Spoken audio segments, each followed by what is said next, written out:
Hello students, welcome back to the channel concepts of commerce. आज के लिए हमारे पास एक क्वेश्चन है फ्रॉम लीवरेज एनालिसिस। यहाँ पर हमें गिवन है information for firm X Y and Z. Information में हमें प्रोवाइडेड है output in units, fixed cost, variable cost per unit, interest on debenture and selling price per unit for firm X, Y and Z.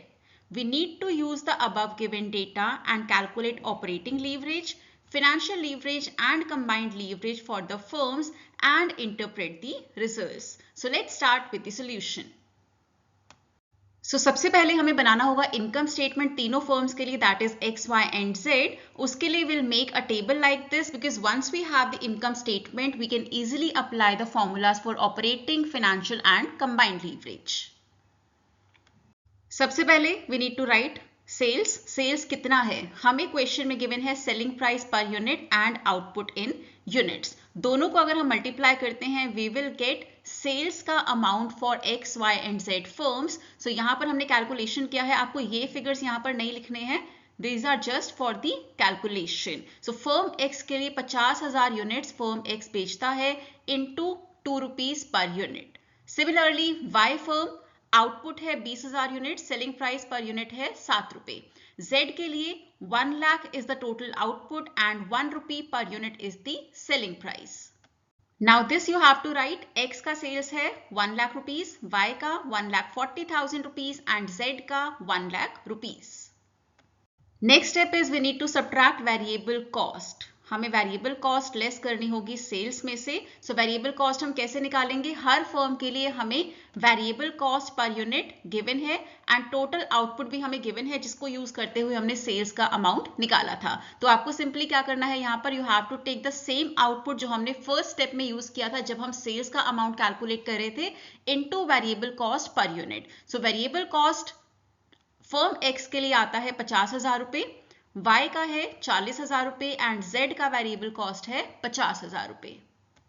Now when you subtract variable cost from sales figure you will get contribution. So firm X के लिए contribution होता है 50,000 रुपए, firm Y के लिए contribution क्या होगा, 1,40,000 minus 40,000 is equal to 1 lakh rupees.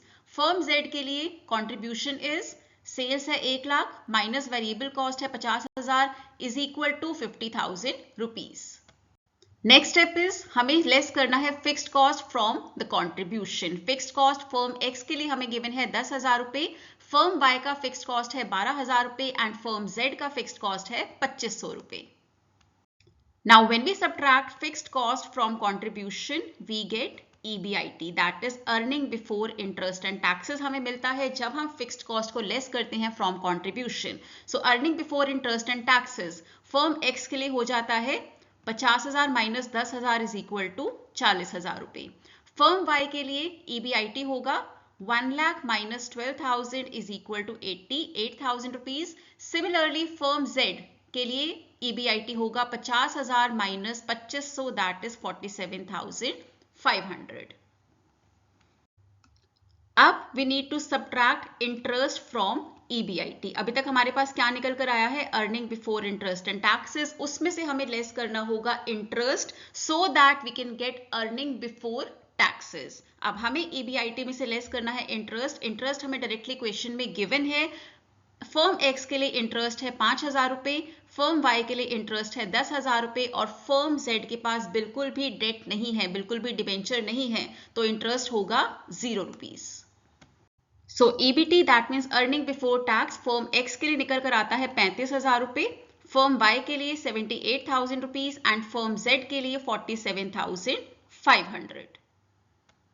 Now we have all the data that we need to put in the formulas for calculating operating leverage, financial leverage and combined leverage. Operating leverage का formula होता है contribution by EBIT, so हमारे पास contribution भी है and EBIT भी है for all the three firms. Financial leverage का formula होता है EBIT by EBT, so हमारे पास EBIT भी है and EBT also we have. Combined leverage का formula is contribution by EBT।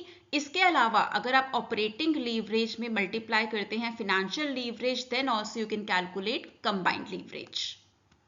So operating leverage calculate करते हैं firm X, Y and Z के लिए. ऑपरेटिंग लीवरेज का फॉर्मूला है contribution by EBIT. So firm X के लिए कॉन्ट्रीब्यूशन है 50,000 रुपए, EBIT है 40,000 रुपए. सो ऑपरेटिंग लीवरेज हो जाता है 1.25. हमने यहाँ पर क्या किया, 50,000 को हमने डिवाइड किया 40,000 रुपए से and we get operating leverage as 1.25 for firm X. Similarly, firm Y के लिए contribution है 1 lakh rupees and EBIT is 88,000 rupees. So operating leverage becomes 1.136. Firm Z के लिए 50,000 dividing it by 47,500. Operating leverage is 1.05. Next, we need to calculate financial leverage. Formula है EBIT by EBT. So financial leverage calculate करते हैं सबसे पहले firm X के लिए. EBIT हमारे पास है 40,000 रुपए, dividing it with EBT that is 35,000 rupees. Financial leverage is 1.14. इसी तरीके से फर्म वाई के लिए फाइनेंशियल लीवरेज होगा 88,000, dividing it with 78,000 rupees. Financial leverage is 1.13. Firm Z के लिए EBIT है 47,500, डिवाइडिंग इट विद EBT जो कि अगेन है 47,500 रुपए, बिकॉज बिल्कुल भी इंटरेस्ट पे नहीं किया है फर्म जेड ने क्योंकि उनके पास कोई भी डिबेंचर नहीं है. So that means interest payment for firm Z is 0. That is Y EBIT and EBT are same for firm Z. Financial leverage निकल कर आता है 1. Now lastly we have to calculate combined leverage. Combined leverage आप operating leverage into financial leverage करके भी निकाल सकते हैं और you can use the formula contribution by EBT. Right, दोनों तरीके से आपका आंसर सेम आएगा. फर्म एक्स के लिए कंबाइंड लीवरेज होता है 1.43. फर्म वाई के लिए combined leverage is 1.28. Firm Z के लिए कंबाइंड लीवरेज इज 1.05. अब बात करते हैं इंटरप्रिटेशन की. तो यहां पर फर्म एक्स में तीनों ही leverages that is operating, financial and combined सबसे ज्यादा है. So it is a most risky firm out of these three and it is highly sensitive to sales.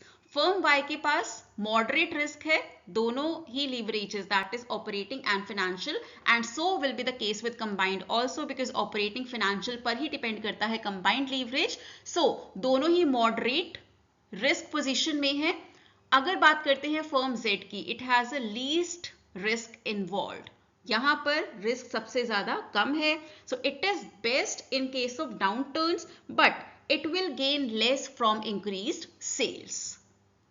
So that was all for today. I hope you liked today's video. If you did, please like, share and comment. Do subscribe to the channel. Stay tuned in for the next video that will be posted 7 PM tomorrow. Till then, keep learning, keep growing. Have a nice day.